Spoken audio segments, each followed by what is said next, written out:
Yu-Gi-Oh! As a game is extremely diverse. During some formats, it's not impossible to see events with top results consisting of almost entirely unique decks. All these choices can make it extremely hard to decide on what deck to play. That's where this video comes in. Here we're breaking down the top competitive and most popular decks, as well as some fantastic new player budget picks. I'll explain each deck's general playstyle, their price, and I'll show you a tournament topping deck list.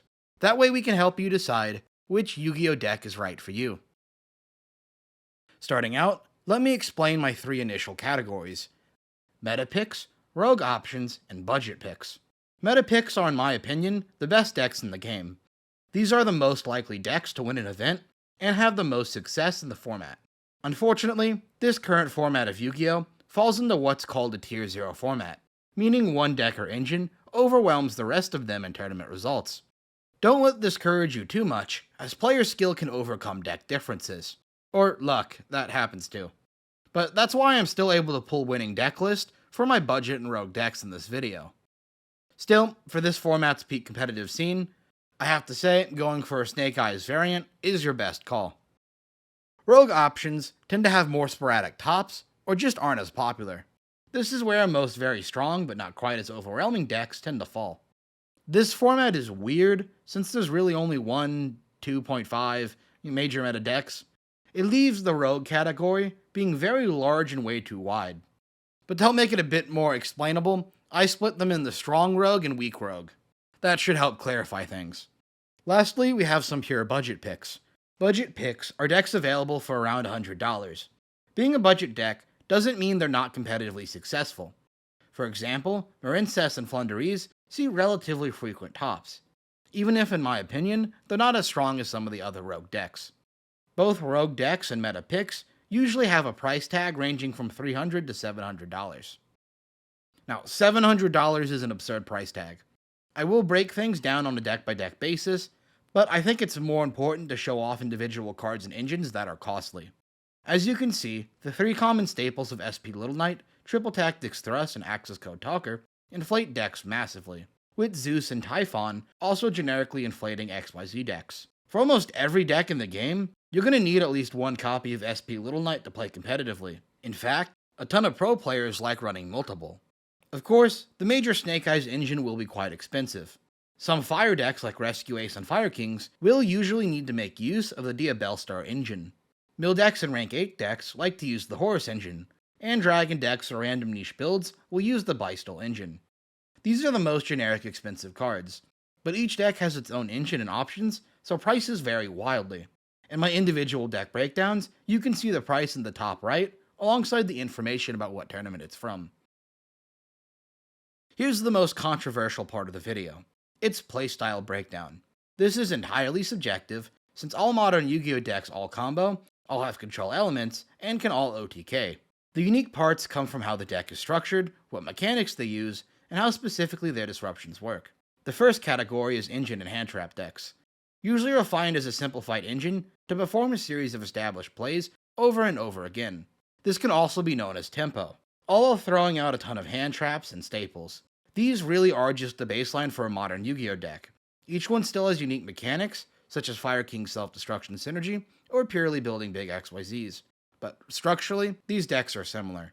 Combo-intensive decks have absurd 20-step combos. These typically take much more to learn, but can often be more rewarding for a player.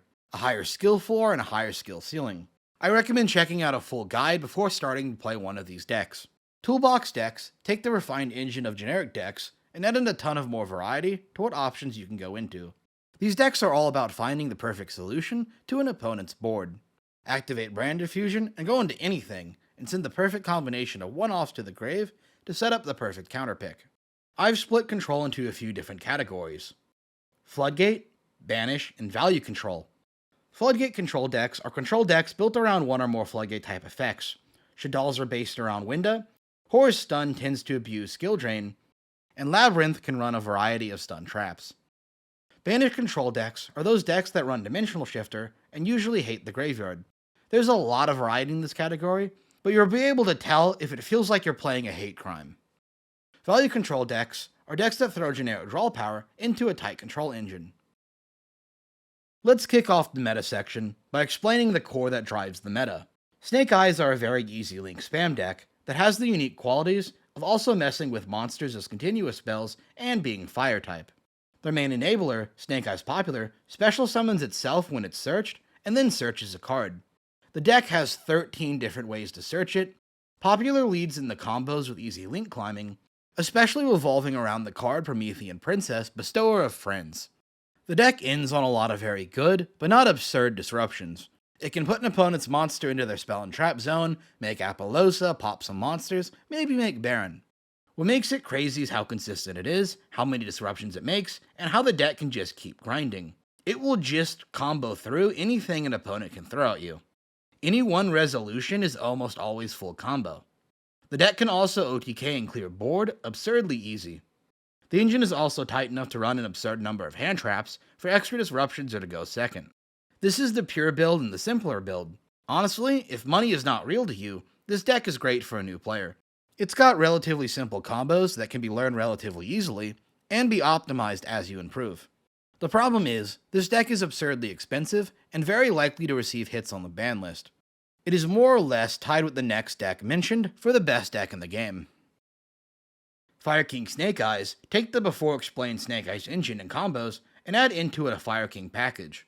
The deck's main combo is to use Fire King Ponks, into Fire King Sanctuary, into Fire King Island, into Sacred Fire King Runick, and then to destroy Kirin from deck, then summon Arvata or whatever you need. It's an absurdly tight engine that easily slips into your Snake Eyes combos, making for some extra disruptions and board presence.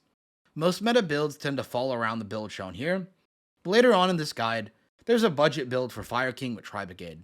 This deck does some unique things such as having delayed recursion on the standby phase, and occasionally punishing an opponent for having destruction-based removal. But it's still extremely close to the Snake Eyes version, which is why this is considered a tier 0 format. This deck is also absurdly expensive and overpriced. Technically, Fire Kings will be getting more support in the future, but do be aware, there's a 100% chance this deck will eventually get hit on the ban list. Recently, there's also a build of this deck that uses the Kashtira engine in the place of some hand traps. This build is performing extremely well at the moment. It's just more of an aggressive style of the same core principle. There's a lot of go second blowouts, so the deck just OTKs a lot more. And a very distant third, and really much closer to the rogue side of this list, is the Rescue Ace Diabellstar deck. Really, we're only covering it here to get the block out of the way. The Rescue Ace is a deck all about using Rescue Ace Hydrant and Rescue Ace Airlifter to set up for Rescue Ace Turbulence, who sets 4 cards from the deck, all the while establishing generic link monsters to lock down an opponent's options. The deck also uses the Diabellstar engine, mostly as additional starters and for some board presence. This deck is based around pivoting a central combo to build a board that most hurts an opponent's deck. It really can run any generic extra deck options. Uniquely, Rescue Ace monsters also have a built-in hand trap, extremely accessible back row, and very solid recursion. All around, it's an amazing deck that I personally love quite a bit. Now let's get into the rogue picks. A ton of these decks are popular this format for their ability to play around the Snake Eyes engine. I will say, most of these decks are still incredibly cracked on their own. Voiceless Voice are a ritual value turbo deck that at its core are based around setting up Skull Guardian, Protector of the Voiceless Voice, for an easy negate. On top of that, it builds a variety of unique fairy and ritual disruptions. What makes this deck so powerful is the absurd levels of recursion, the insane searchability, and the incredible weaseling it does around hand traps. Low and Skull Guardian both have 3 strong effects, Saphira and Prayers of the Voiceless Voice both have insane recursion effects, and Barrier also gives protection. It's all just a lot. Honestly, this deck is only held back by the fact that some rogue matchups just don't care about what this deck does at all, and that Snake Eyes are just a less restrictive and more generic engine. The deck is relatively expensive, needing 3 low, 3 diviner, and still every generic staple. If you like ritual decks, then this is an easy recommend, since it's so rare that rituals have a viable competitive deck. Unchained are a destruction synergy deck. The deck aims to destroy its own monsters to trigger their effects, to summon from the deck, and with the link monster Unchained Soul Lord of Yama, you can push that into overdrive.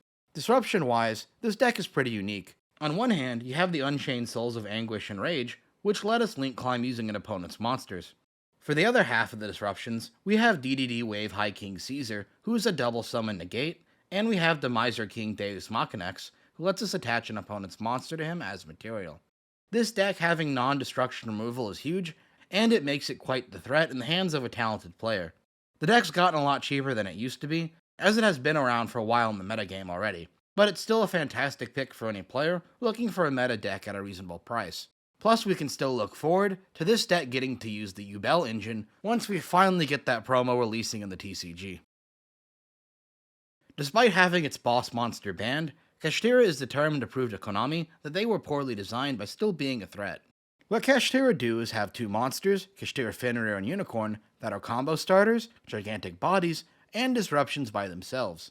Supporting these is a variety of rank 7 monsters, a few searchable traps, and Dimensional Shifter. By being so straightforward and crazy out the gate, this deck can be a nightmare for an unprepared opponent.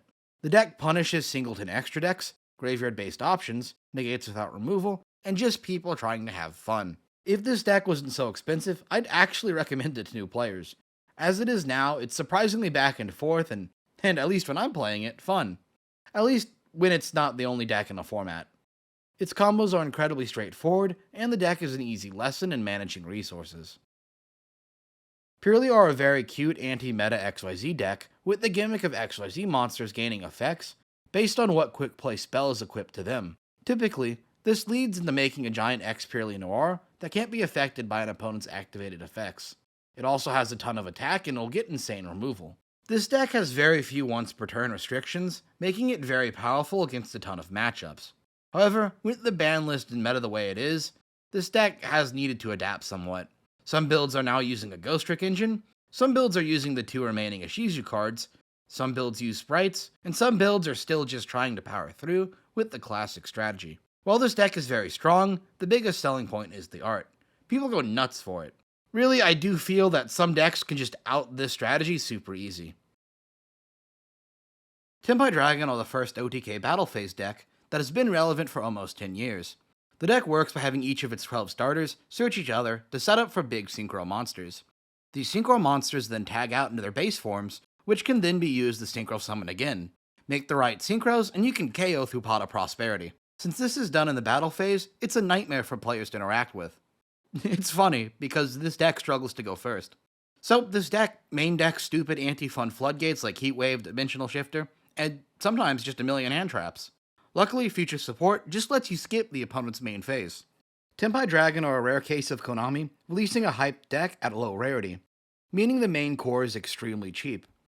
There are a few expensive old cards like Trident Dragon, and modern options like SP Little Knight. So you could cut out some of these options, so you can play this deck a lot more budget. In fact, I'd recommend it to new players as a budget option. Maybe not this build, but customized to what you can get. Centur-Ion is based around simple value loops, using Centur-Ion Legata while also flooding the back row with Centur-Ion monsters to either protect the board or to be used later.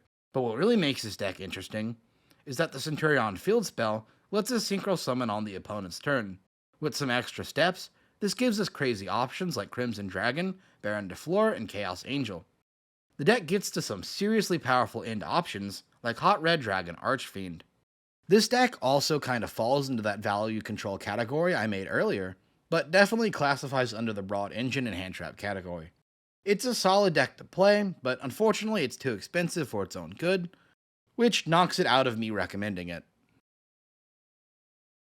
If you still want to play Fire Kings, there's a much cheaper option available to you. We can use Tri-brigade for some easy link climbing and extra disruption. Basically, Tri-brigade work by using Fractal to dump an entire combo line into the graveyard, then use Chaos to link summon for free into either removal or board breaking, or Tri-brigade Revolt for extra disruptions going first.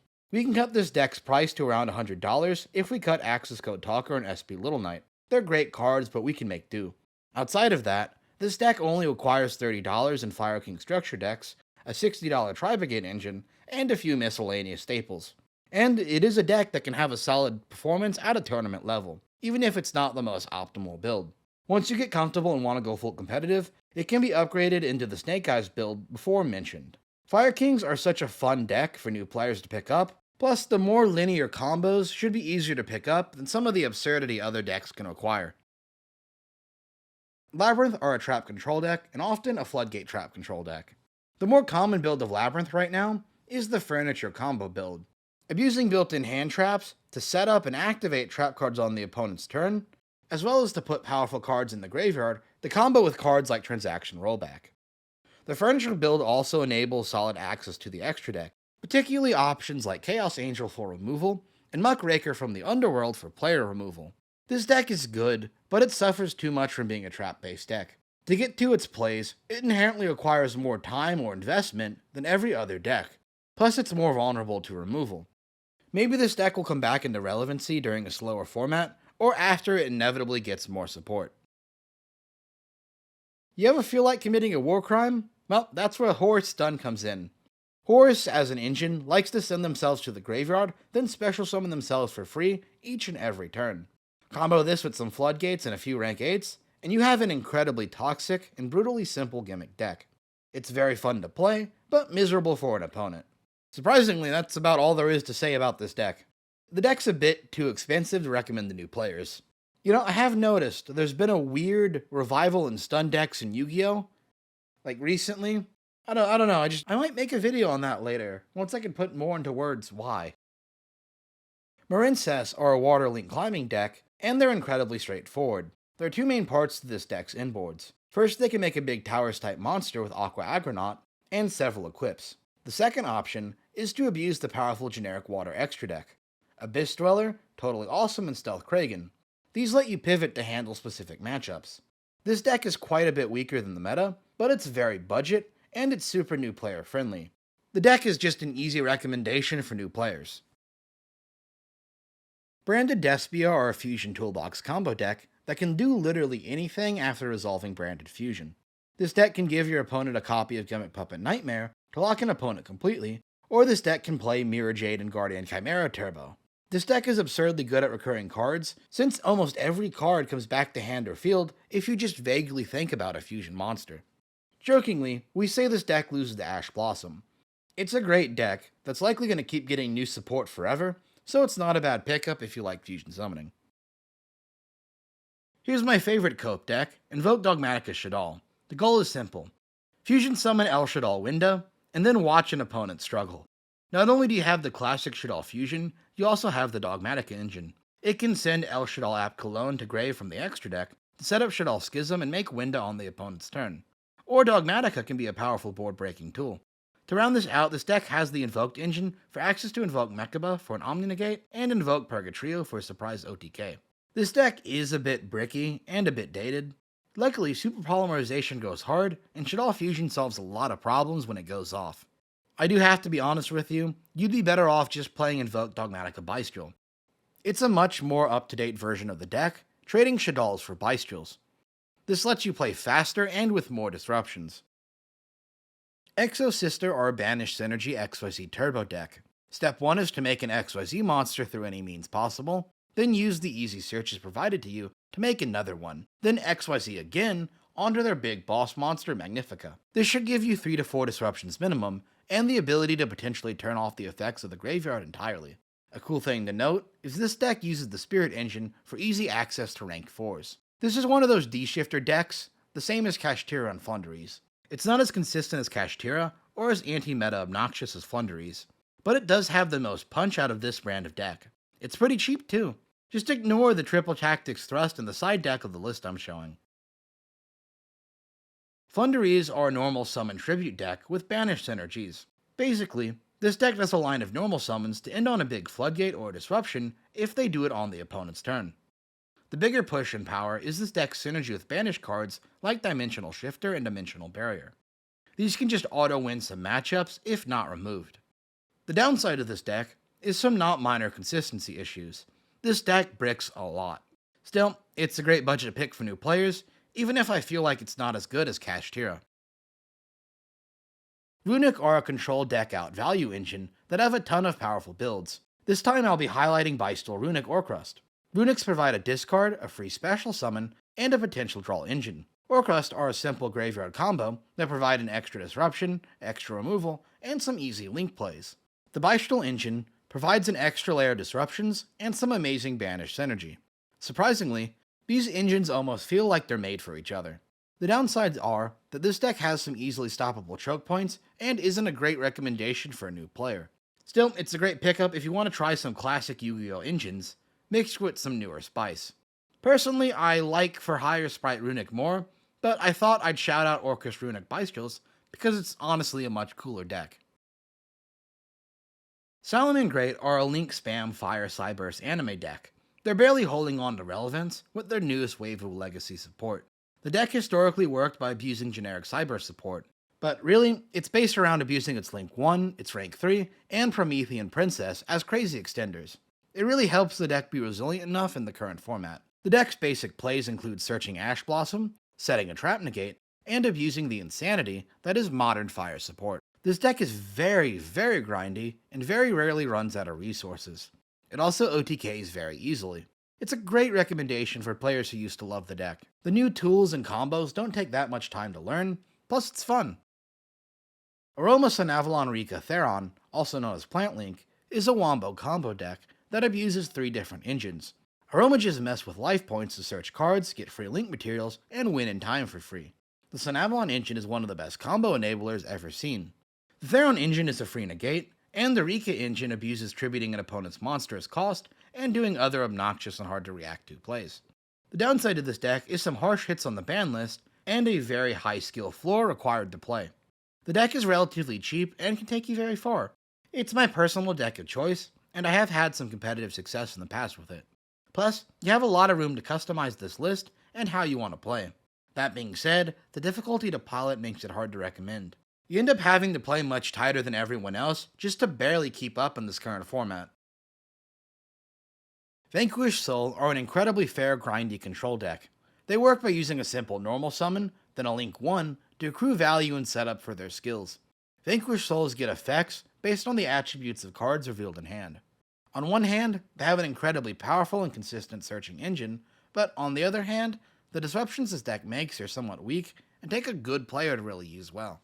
It leaves some builds to depend on floodgates more than they should. This deck also tends to lean on generic engines like Kashtira and Zodiac Zeus. Overall, it's a great deck to pick up. It's just unfortunate that it's a bit too expensive for a new player recommendation. Alright, that's it for this breakdown. It's less of a diverse format this time around, so I had less decks to work with. I hope y'all appreciated all the time that went into making these graphics. Don't forget to subscribe. Thanks for watching, and I'll see you next time.